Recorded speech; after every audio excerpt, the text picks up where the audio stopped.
ഉണ്ടായ സംഭവമാണ്. എനിക്കിതൊരു കസ്റ്റമർ വന്നിട്ടാ. അയാളെന്ന് പറഞ്ഞു കഴിഞ്ഞാൽ നല്ല ഗ്ലാമർ. അയാൾ ഈ സ്പായിൽ വരത്തില്ല. ഓക്കെ, ഡിംഗ്ലോളോഫി ഉണ്ടെങ്കിൽ ഞാൻ സമയമാകുമ്പോൾ ഞാൻ നിർത്തും. ഓക്കെ, എന്നാലും ഞാൻ പറയാം.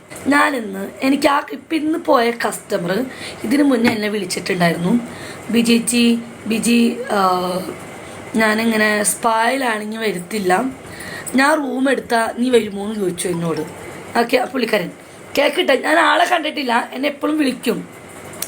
ആളെ കണ്ടിട്ടില്ല ഇതുവരെ എന്ന് ഫോൺ വിളിച്ചിട്ട് ചോദിക്കും, ബിജി എനിക്ക് സ്പായിൽ വരാൻ താല്പര്യമില്ല, അപ്പോൾ എന്നോട് വെച്ചു റൂം എടുത്താൽ നീ റൂമിലോട്ട് വരുമോ എന്ന് വെച്ചു. ഞാൻ പറഞ്ഞു, അപ്പം ഞാൻ നിസ്സാരമായിട്ട് കളരിക്കാരൻ കസ്റ്റമർ നമ്മൾ കണ്ടിട്ടില്ലല്ലോ. അപ്പോൾ പറഞ്ഞു ചേട്ടാ ആദ്യം റൂം എടുക്ക്. ഓക്കെ, എന്നിട്ട് ഞാൻ വരാമെന്ന് പറഞ്ഞു. അപ്പം ഞാൻ എൻ്റെ മനസ്സിൽ ഞാൻ വിചാരിച്ചു ചുമ്മാ ഇവിടെ ഇപ്പാന്ന് വെച്ചാൽ ഞാൻ ഒരു 6 മണി 6:30 7 മണിയപ്പോൾ ഞാൻ നല്ല ഉറക്കം. അപ്പോൾ പുള്ളിക്കാരൻ എന്നെ വീണ്ടും വിളിച്ചു, ബിജി ഞാൻ റൂം എടുക്കട്ടെ, നീ വരുമോ? ഞാൻ പറഞ്ഞു ചേട്ടനോടല്ലേ പറഞ്ഞു റൂം എടുത്തു. അപ്പം ഞാൻ ഭയങ്കര ഷൗട്ടിങ്ങാ, ആളെ എടുക്ക് ചേട്ടാ, കാരണം കണ്ണടഞ്ഞു പോവാ എൻ്റെ ഉറക്കം വന്നിട്ട്. ചേട്ടൻ എടുത്താൽ വരാമെന്ന് പറഞ്ഞു. അപ്പോൾ പറഞ്ഞു എവിടെ എടുക്കേണ്ടെന്ന് വെച്ചു. അപ്പം ഞാൻ പറഞ്ഞൊരു കാര്യം ചെയ്യും, ചേട്ടൻ മൂൺവാലി ഹോട്ടലിൽ പോയിട്ട് റൂം എടുത്തോ, അവിടെ നല്ല റൂമാണ്, കുറച്ച് എക്സ്പെൻസീവ് ഉണ്ടാവും, നല്ല റൂമാന്ന് പറഞ്ഞു. ഞാൻ എടുക്കൂല എന്നാണ് വിചാരിച്ചത് കേട്ടാ. ഓക്കെ, എന്നിട്ട് അടുത്ത കോൾ വന്നു, ബിജി ഞാൻ റൂം എടുത്തുന്നു. അയ്യോ ചേട്ടൻ റൂം എടുത്തോ? ആ റൂം എടുത്തു. അപ്പോൾ എന്നോട് ചോദിച്ചു എത്ര വരുമെന്ന് ചോദിച്ചു. ഞാൻ ചോദിച്ചു 1 മണിക്കൂറത്തേക്കല്ലേ? അതെ. ഞാൻ പറഞ്ഞു ഇത്രയും പൈസ വേണമെന്ന് പറഞ്ഞു, ഇത്ര എമൗണ്ട്. അപ്പോൾ അയാൾ നോ എന്നോട് പറഞ്ഞില്ല, എമൗണ്ട്. സ്പായിലാണെങ്കിൽ ഞാൻ കുറച്ച് കൊടുത്തേനെ. ഹോട്ടൽ റൂമിൽ ഞാൻ അങ്ങോട്ട് പോകണമെങ്കിൽ ഞാൻ നല്ല റേറ്റ് മേടിക്കും. അപ്പോൾ അയാൾ നോ പൈസ തരില്ല എന്നൊന്നും എന്നോട് പറഞ്ഞില്ല. റൂം എടുത്തു. അപ്പം ഞാൻ പറഞ്ഞു ഓക്കെ, ഞാൻ കുളിക്കേണ്ട താമസം, ചേട്ടൻ ഒരു കാര്യം ചെയ്യും, ചേട്ടൻ എൻ്റെ റൂമിൻ്റെ താഴെ എന്നെ വന്ന് പിക്ക് ചെയ്യണമെന്ന് പറഞ്ഞു. ഓക്കെ, എന്നെ വന്ന് പിക്ക് ചെയ്യണം, ഞാൻ കൂടെ വരാമെന്ന് പറഞ്ഞു. അപ്പം ഞാൻ കുളിക്കാൻ പോയി, ഓടിപ്പോയി കുളിക്കേണ്ട സമയത്ത് ബിജി ഞാൻ അവിടെ എത്തി. അയ്യോ എത്തിയോ 10 മിനിറ്റാണ്, ഞാൻ കുളിച്ചുകൊണ്ടിരിക്കുക, ഒന്ന് ഫ്രഷ് ആയിട്ട് വരാട്ടെന്ന് പറഞ്ഞു. ഞാൻ കുളിച്ച് സുന്ദരക്കുട്ടിയൊക്കെ ആയിട്ട്, ആളെ കണ്ടിട്ടില്ല കേട്ടോ, കേൾക്കട്ടാ. 6 മണിക്ക് 7 മണിക്ക് നടന്ന സംഭവമാണ്. എന്നിട്ട് ഞാൻ എന്താക്കി, എനിക്ക് അല്ലാതെ ഇന്ന് കസ്റ്റമർ ഉണ്ടായില്ല. അപ്പം ഞാൻ എന്താക്കി, ആളെ കണ്ടിട്ടില്ല. എന്നിട്ട് ഞാൻ വെക്കുന്നു കുളിച്ച്, ആള് വലിയ വേട്ടാവളിയന്മാരാണ് ഞാൻ വിറ്റത്. അങ്ങനെയാണ് ഞാൻ കുറച്ചുകൂടെ മേക്കപ്പ് ചെയ്ത് ഞാൻ പോയേനെ. ഞാൻ വിചാരിച്ച് വല്ല കുരങ്ങന്മാരൊക്കെ ആയിരിക്കുന്ന ഞാൻ വിചാരിച്ചേട്ടാ. കേക്ക് കുറച്ചുകൂടെ മേക്കപ്പ് ചെയ്യായിരുന്നു എന്ന് ഞാൻ അവിടെ ചെന്നപ്പോഴാണ് വിചാരിച്ചത്. എന്നാലും കുഴപ്പമില്ല, അത്യാവശ്യം നല്ല നമുക്ക് അത്യാവശ്യം കുഴപ്പമില്ല. ഞാനൊരു ലിപ്സ്റ്റിക്ക് മാത്രമേ ഇട്ടുള്ളൂ. Emile okay. എന്നിട്ട് ഞാൻ ആ ചേട്ടൻ വിച്ച് വായോ ഒക്കെ ചേട്ടാ വെയിറ്റ് ഓക്കെ തോന്നുന്നു. അപ്പം ഞാൻ ചെന്ന് കഴിഞ്ഞപ്പോൾ ഇനി നോക്കിയിട്ട് ആരെയും കാണുന്നില്ല. ഒരു ഭയങ്കര വലിയ വണ്ടി, നല്ല വയ്യപ്പിയുടെ വണ്ടി. അപ്പം ഞാനവിടെ ഫ്രണ്ടിൽ കയറി, ആളെ കണ്ടപ്പോൾ ഞാൻ ഞെട്ടി. മോളെ എന്ത് നല്ല ചെക്കനാ, സത്യം പറഞ്ഞ ഷെറിനെ പൊള്ളി ഗ്ലാമർ ചെക്കൻ. ഞാൻ വിചാരിച്ചു ദൈവമേ ഈ ചെക്കൻ്റെ അടുത്താണ് ഈ മുഖം വെച്ച് ഞാൻ വന്നത്. അന്യായ ഗ്ലാമർ, ഒരു രക്ഷയില്ല. ഉള്ളത് അതിന് കേട്. ഞാൻ കഥ അടച്ച റൂമിലെത്തിയിട്ട് ഞാൻ പറഞ്ഞ കഥ പറയാം. ചെക്കനും ഞാൻ അയാളുടെ സീറ്റിൽ കയറിയിരുന്നതും വിജി എങ്ങനെയുണ്ട് സുഖമല്ലേ, ഞാൻ ആകെ ചമ്മിക്കല. അത്രയോ നല്ല ചെക്കൻ, ഒരു രക്ഷയില്ലാണ്ടായില്ല. ഇല്ല മോളെ പുൽക്കാന്താടി, ഇല്ല അത്യാവശ്യം വലിയ ജെന്റിൽമാൻ ലുക്ക്, ഭയങ്കര വലിയ ബിസിനസ്സുകാരൻ. ഓക്കെ, അയാളുടെ കഴുത്തൊക്കെ കാണണം, കൈയൊക്കെ. ഞാൻ ആ കന്തം വിട്ട് പോയി.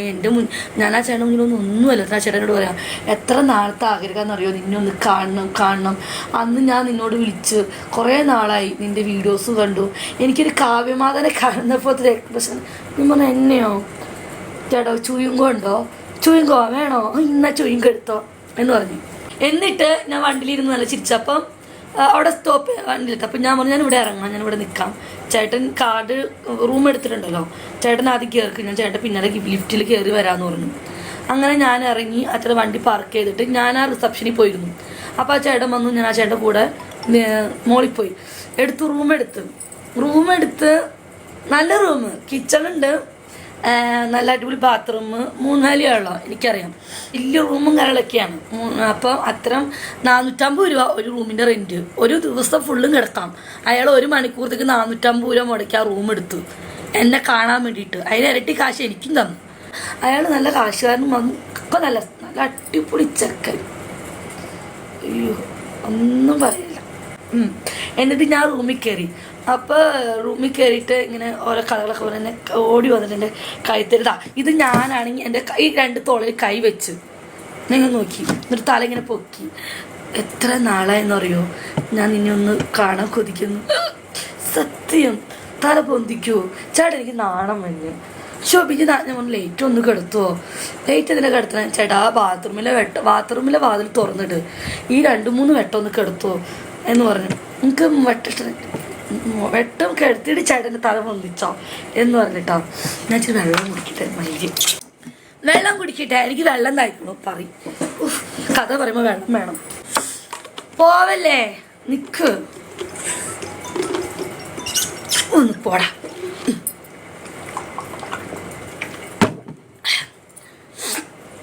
മുസ്ലിം ചക്കനായിരുന്നു. ഇല്ല എന്നിട്ട് ഇങ്ങനെ തലയൊക്കെ പൊന്തിച്ച്. അപ്പം ആ ചേട്ടൻ പറഞ്ഞു ബിജി ഒന്ന് ഇവിടെ ഇരിക്കും, ഞാൻ ഒന്ന് വാഷ്റൂമിൽ പോയിട്ട് ഒന്ന് മേലൊന്ന് ക്ലീൻ ചെയ്തിട്ട് വരാട്ടോ എന്ന് പറഞ്ഞു. അങ്ങനെ അയാൾ അവിടെ ഇതൊക്കെ ഉണ്ടല്ലോ, അയാൾ ഡ്രസ്സൊക്കെ ഊരി വെച്ച് ടർക്കിയൊക്കെ പൊതിഞ്ഞ് ബാത്റൂമിൽ പോയിട്ട് ഒന്ന് കുളിയൊക്കെ കഴിഞ്ഞു. അപ്പോൾ ഞാൻ എന്താക്കി ആ ബെഡിൽ ഇങ്ങനെ കുത്തിയിരിക്കുക, അവിടെ ഇവിടെയൊക്കെ നോക്കി. അയാളൊന്ന് കുളിച്ച് ഫ്രഷായിട്ട് വരണമല്ലോ. ഡ്യൂട്ടി കഴിഞ്ഞ് വന്ന വഴിക്കാണ് എൻ്റെ അടുത്ത് വന്നത്. കുളിയൊക്കെ കഴിഞ്ഞ് അയാൾ വന്നു. അപ്പോൾ എന്നെ വീണ്ടും കെട്ടിപ്പിടിച്ചു. അപ്പോൾ എന്നോട് ഞാൻ നിന്നിട്ടുള്ള പരിപാടി നിന്നിട്ട് അയാൾ എന്നെ വെറുതെ ഇങ്ങനെ കഴുത്തിരിഞ്ഞോണ്ടി. അപ്പോൾ എനിക്ക് ഇക്കിളി വന്നു. അപ്പം ഞാൻ തൊട്ടു. അത് കഴിഞ്ഞിട്ട് വെറുതെ ഇങ്ങനെയൊക്കെ തൊട്ടും തലോടിയും ഇരുന്ന് കഴിഞ്ഞപ്പോൾ ഞാൻ പറഞ്ഞു ചേട്ടന്ന് കിടക്ക് എന്ന് പറഞ്ഞു. അങ്ങനെ കിടന്ന് കഴിഞ്ഞ മോനെ ആ ടർക്കി മാറ്റിയപ്പം ഞാൻ പോയിച്ചേ ചേട്ടൻ എന്തിനാ ടർക്കി ഇരിക്കണേ? കണ്ട ബിജി പേടിക്കും. ഞാനോ എന്തിനു പേടിക്കേണ്ട ആവശ്യം? ഞാൻ നിന്റെ ലൈവ് എല്ലാം കാണാറുണ്ട്. പാകിസ്ഥാൻ ആഫ്രിക്കക്കാരനെ കളിച്ച കഥയൊക്കെ ഞാൻ അതിനാണ് തുണി പൊത്തിപ്പിടിച്ചേക്കണേ.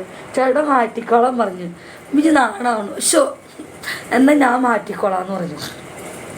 എന്നിട്ടില്ല ചേട്ടാ ഞാൻ ആ ടർക്കി എടുത്ത് ഇങ്ങനെ വലിച്ചു മാറ്റിയപ്പോൾ എൻ്റെ കണ്ണുകളിൽ പോയി ചേട്ടാ. ദാ ഈ കുപ്പിയുടെ അത്ര കാണും വണ്ണം. ഈ കുപ്പിയുടെ അത്ര വണ്ണം കാണും. ഇത്ര നീളമില്ല, ഈ കുപ്പിയുടെ അത്ര വണ്ണം കാണും. ഏകദേശം ഇവിടെ മരം കാണും. ഇത്ര ഇല്ല കേട്ടോ, ഇത്രയും. എൻ്റെ കണ്ണിൽ നിന്ന് പൊന്നിച്ച പറഞ്ഞു. ഞാൻ ചോദിച്ചു ഇതൊക്കെ ചേട്ടൻ്റെ പെണ്ണുമ്പള. അപ്പോൾ എൻ്റെ പെണ്ണുമ്പള നന്നായിട്ട് കളിക്കും ബിജി, അവൾക്ക് ഭയങ്കര ഇഷ്ടമാണ്. എന്നാൽ പോളി പെർഫോമൻസ് അടിപൊളിയായിരുന്നു. പക്ഷെ 2 മിനിറ്റ് കൊണ്ടിട്ടും അതത്രേ ഉള്ളൂ. പക്ഷെ പെർഫോമൻസ് ഒക്കെ പക്ഷെ പതുക്കെ തരും. കാരണം അതുകൊണ്ട് സമയം പതുക്കെ എടുത്തുള്ളൂ. പക്ഷെ 2 വിചിത കാര്യമുള്ളൂ. അത് സത്യം തന്ന വേണ്ടി ഞാൻ പറയാലോ. 2 പണി വെക്കുന്നതും കഴിഞ്ഞു. 1 മണിക്കൂറത്തേക്ക് പോയത് ആകെ 5 മിനിറ്റ് എടുത്തുള്ളൂ. ഉള്ളത് പറയാലോ. എനിക്ക് കാശ് കിട്ടി. എന്നെ തിരിച്ചിവിടെ കൊണ്ടുവന്നാക്കുകയും ചെയ്തു.